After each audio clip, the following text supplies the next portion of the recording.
প্রিয় শিক্ষার্থীরা, আশা করি তোমরা সবাই ভালো আছো। আজকে অনলাইন ক্লাসে তোমাদের স্বাগতম। আমরা আজকে পদার্থবিজ্ঞান প্রথম পত্রের 10 নম্বর অধ্যায় অর্থাৎ আদর্শ গ্যাস ও গ্যাসের গতিতত্ত্ব নিয়ে আলোচনা করব। আজকের আলোচনার বিষয়টা হলো আপেক্ষিক আর্দ্রতা। আপেক্ষিক আর্দ্রতা করতে গেলে আমাদের আর্দ্রতা সম্পর্কে একটু জানা দরকার। আমরা যদি মনে করি যে আর্দ্রতাটা কি,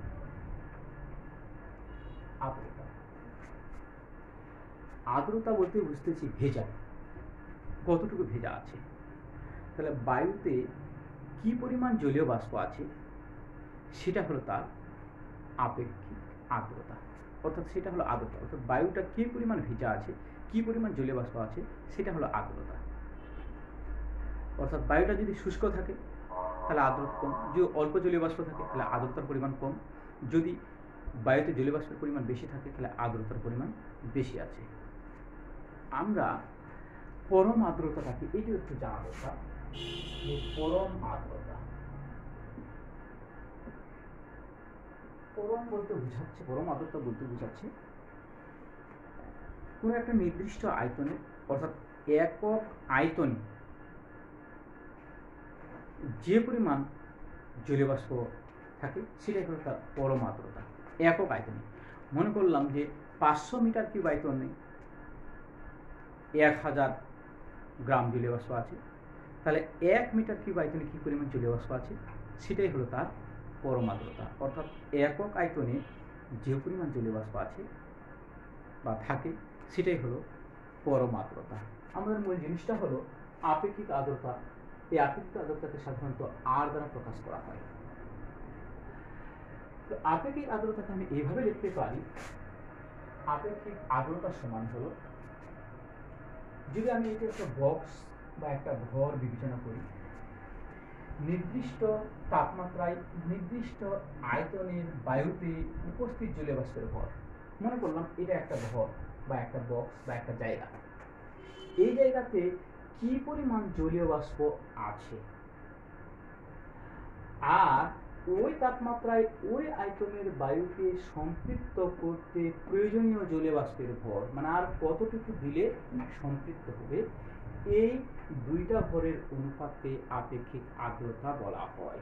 এখন আমরা গতদিন পড়ছিলাম শিশিরাঙ্ক পড়ার সময় এবং জলীয় বাষ্পের চাপ পড়ার সময় যে সম্পৃক্ত আর অসম্পৃক্ত বাষ্পচাপটা কি, সম্পৃক্তটা কি আর অসম্পৃক্তটা কি।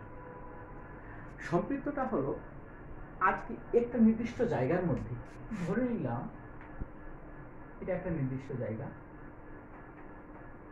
এখানে বায়ু আছে। আচ্ছা, যদি এখানে বায়ু থাকে তাহলে ওই বায়ুতে কতটুকু পরিমাণ জলীয় বাষ্প আছে আমি যদি সেটা পরিমাপ করতে পারি বা পরিমাপ করি কতটুকু জলীয় বাষ্প আছে, তাহলে এই নির্দিষ্ট জায়গায় কি পরিমাণ জলীয় বাষ্প আছে, একটা নির্দিষ্ট পরিমাণ জলীয় বাষ্প আছে কিন্তু ও সম্পৃক্ত না। সম্পৃক্ত বলতে কি বোঝাচ্ছে, তাহলে যে ওই জলীয় বাষ্পটা ওই বায়ুটা সর্বোচ্চ যে পরিমাণ জলীয় বাষ্প ধারণ করতে পারবে সেটা হলো সম্পৃক্ত। যেমন মনে করলাম যে একটা রুমের মধ্যে আমি একটু জলীয় বাষ্প দিলাম, বায়ুতে মিশে গেল, আরো একটু জলীয় বাষ্প দিলাম, তাও মিশে গেল, আর একটু দিলাম, দেখা গেল যে সুন্দরভাবে মিশে গেল। এরপরে যদি জলীয় বাষ্পে দিই তাহলে ওই বায়ুটা আর জলীয় বাষ্প ধারণ করতে পারতেছে না, ওই জলীয় বাষ্পগুলো কণা আকারে পড়ে যাচ্ছে নিচে। তাহলে যে অবস্থায় এই রুমটার ভিতরে বায়ুটা তার জলীয় বাষ্পটা সর্বোচ্চ পরিমাণ ধরে রাখতে পারে সেটা হলো সম্পৃক্ত অবস্থা, অর্থাৎ সর্বোচ্চ ধারণ ক্ষমতা বায়ুটার, এটা হলো সম্পৃক্ত অবস্থা। এই সম্পৃক্ত অবস্থার আগের অবস্থাটা কম পরিমাণ যে জলীয় বাষ্প ছিল ওটা হলো তাহলে অসম্পৃক্ত অবস্থা।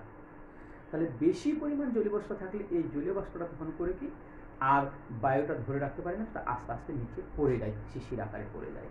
তাহলে আমরা বলতেছি এইবার এই বক্সটার মধ্যে যে পরিমাণ জলীয় বাষ্প আছে তার ভরটা যদি আমি নির্ণয় করি, আর কি পরিমাণ জলীয় বাষ্প দিলে এ সম্পৃক্ত হয়ে যাবে, এই দুটার অনুপাতকেই বলা হয় আপেক্ষিক আর্দ্রতা। আরেকবার বলি তাহলে, যে মনে করলাম এই রুমটার মধ্যে কিছু পরিমাণ জলীয় বাষ্প আছে, তো আমি পরিমাপ করলাম, ওইটা হলো প্রয়োজন উপস্থিত জলীয় বাষ্পের ভর। বাইরে থেকে আরো কিছু জলীয় বাষ্প দিয়ে দিলাম, দেওয়ার পর তখন এটা কি হয়ে গেল, সম্পৃক্ত অবস্থা হয়ে গেল। তাহলে এই দুইটার অনুপাতকে বলা হয় আপেক্ষিক আর্দ্রতা। মনে করি আপেক্ষিক আর্দ্রতাকে যদি আর দ্বারা প্রকাশ করা হয়, আর নির্দিষ্ট তাপমাত্রার বায়ুতে উপস্থিত জলীয় বাষ্পের ভরকে যদি ছোট m দ্বারা প্রকাশ করা হয়, আর কি পরিমাণ প্রয়োজনীয় জল কি পরিমাণ দিলেও সম্পৃক্ত হবে তার পরিমাণটাকে বড় m দ্বারা প্রকাশ করা হয়। অর্থাৎ তাহলে মোট যে পরিমাণ ও ধারণ করতে পারবে সেটা হলো বড় m, আর উপস্থিত যেটা ছিল সেটা ছোট m। তবে আপেক্ষিক আর্দ্রতাকে শতকরায় প্রকাশ করা হয়, এই জন্য আর সমান লেখা যায় ছোট m ভাগ বড় m ইন্টু 100%। এটাই হলো আপেক্ষিক আর্দ্রতা। তাহলে জলীয় বাষ্পের ভর উপস্থিত, অর্থাৎ জলীয় বাষ্পের ভরের উপর নির্ভর করে এটা হলো আপেক্ষিক আর্দ্রতার সমীকরণ। কিন্তু এটাকে অন্যভাবেও প্রকাশ করা যায়। আমরা শিশিরান্তের দিন পড়ছিলাম এরকম যে জলীয় বাষ্পের ধারণ ক্ষমতা, জলীয় বাষ্পের ধারণ ক্ষমতা তাপমাত্রার উপর নির্ভর করে, অর্থাৎ সমানুপাতিক তাপমাত্রা। এটা আমরা গতদিন পড়ছিলাম। আবার এটাও বলতে পারি জলীয় বাষ্পের ভর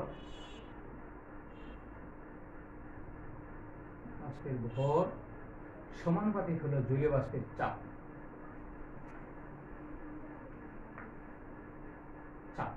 এই দুইটা কিন্তু খুব একটু গুরুত্বপূর্ণ, একটু মনে রাখতে হবে, আগেও বলছিলাম।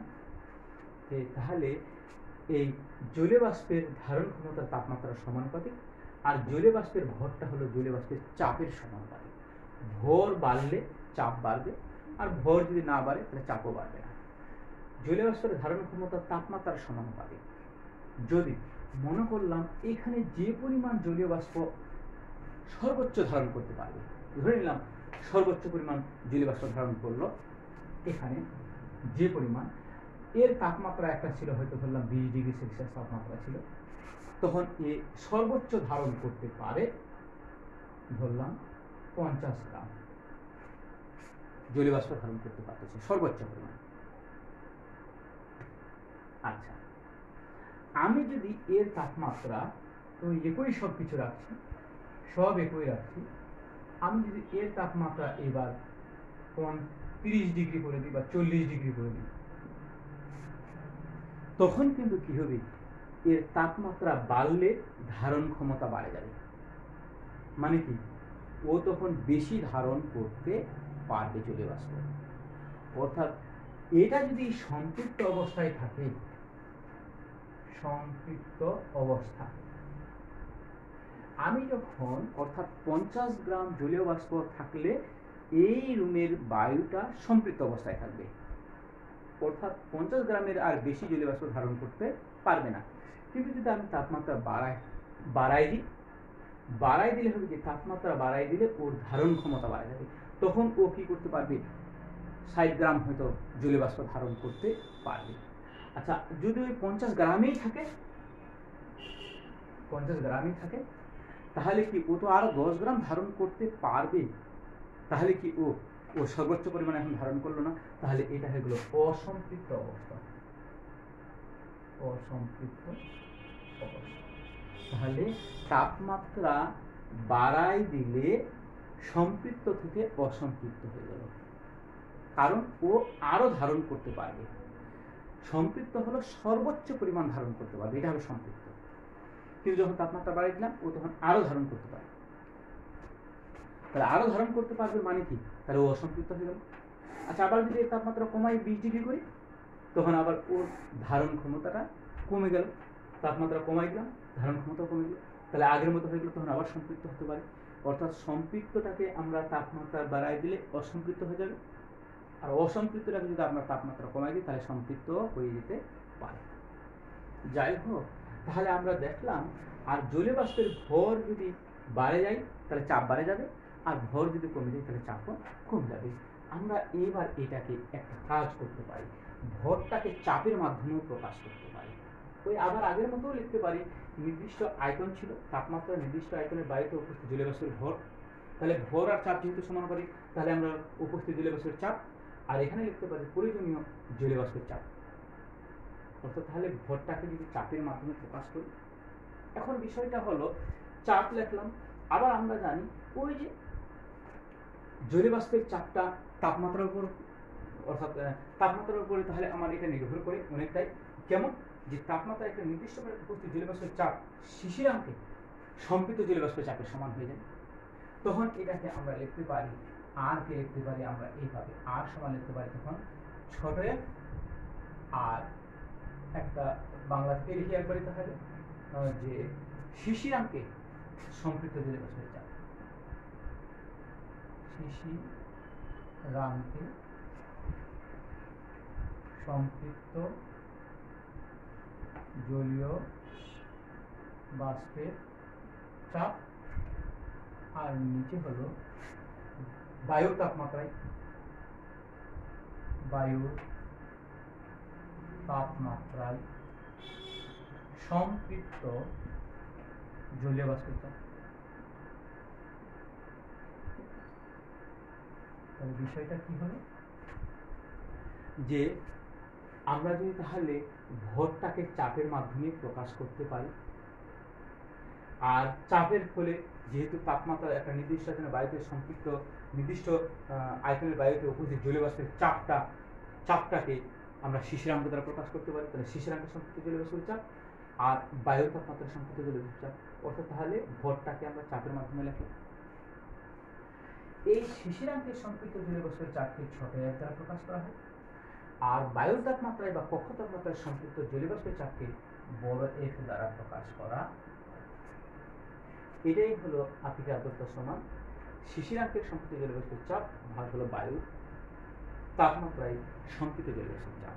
তবে এই আপেক্ষিক আর্দ্রতাকে আগেও আমরা দেখছিলাম একটা শতকরা প্রকাশ করা হয়, তাহলে এটাকেও যদি আমরা শতকরা প্রকাশ করি তাহলে এটা এরকম উদাহরণ করি, আর সমান ছোট f ভাগ বড় f ইন্টু 100%। এটাই হলো আপেক্ষিক আর্দ্রতা নির্ণয়ের সমীকরণ। এই সমীকরণ দিয়েও আমরা অঙ্ক করতে পারবো, আর এই অঙ্ক দিয়ে এটা দিয়ে খুবই অঙ্ক আমাদের হয় গুরুত্বপূর্ণ খুব অঙ্ক আছে, আমরা এই সূত্র দিয়ে অঙ্ক করতে পারবো। তবে আমরা একটু কিছু মনে রাখতে পারি যে কিভাবে এই সূত্র দিয়ে মনে কিভাবে রাখা যায়, এটা আমরা একটু লিখতে পারি যে সাধারণত একটা বিষয়টাকে এভাবে খেয়াল রাখতে পারি, যদি আমরা মনে করি এইভাবে খেয়াল রাখতে পারি যে ছোট ভাই বড় ভাইয়ের কিন্তু ঘাড়ের উপর ওঠে, বড় ভাই সাধারণত ছোট ভাইয়ের ঘাড়ের উপর ওঠে, কিন্তু ছোট ভাই বড় ভাইয়ের ঘাড়ের উপর উঠবে। তাই এভাবে বলতে পারি ছোট ভাই হলো বড় ভাইয়ের ঘাড়ের উপর উঠে, এই কথাটা হলো 100% সত্য। তাহলে এভাবে আপেক্ষিক আর্দ্রতা নির্ণয় করা আমরা এইভাবে নির্ণয় করতে পারি। তো আশা করি এরপরে আমরা এইটা দিয়ে আমরা কিছু অঙ্ক করতে পারবো। আমরা এরপরে লেকচারে হাইগ্রোমিটার সম্পর্কে একটু আলোচনা করে তারপরে একসাথে অঙ্ক করা করবো। এইটুকু তোমরা একটু ভালোভাবে বুঝো, পড়ার এবং আয়ত্ত করার চেষ্টা করো। আজকে এই পর্যন্ত শেষ করি। আল্লাহ হাফেজ।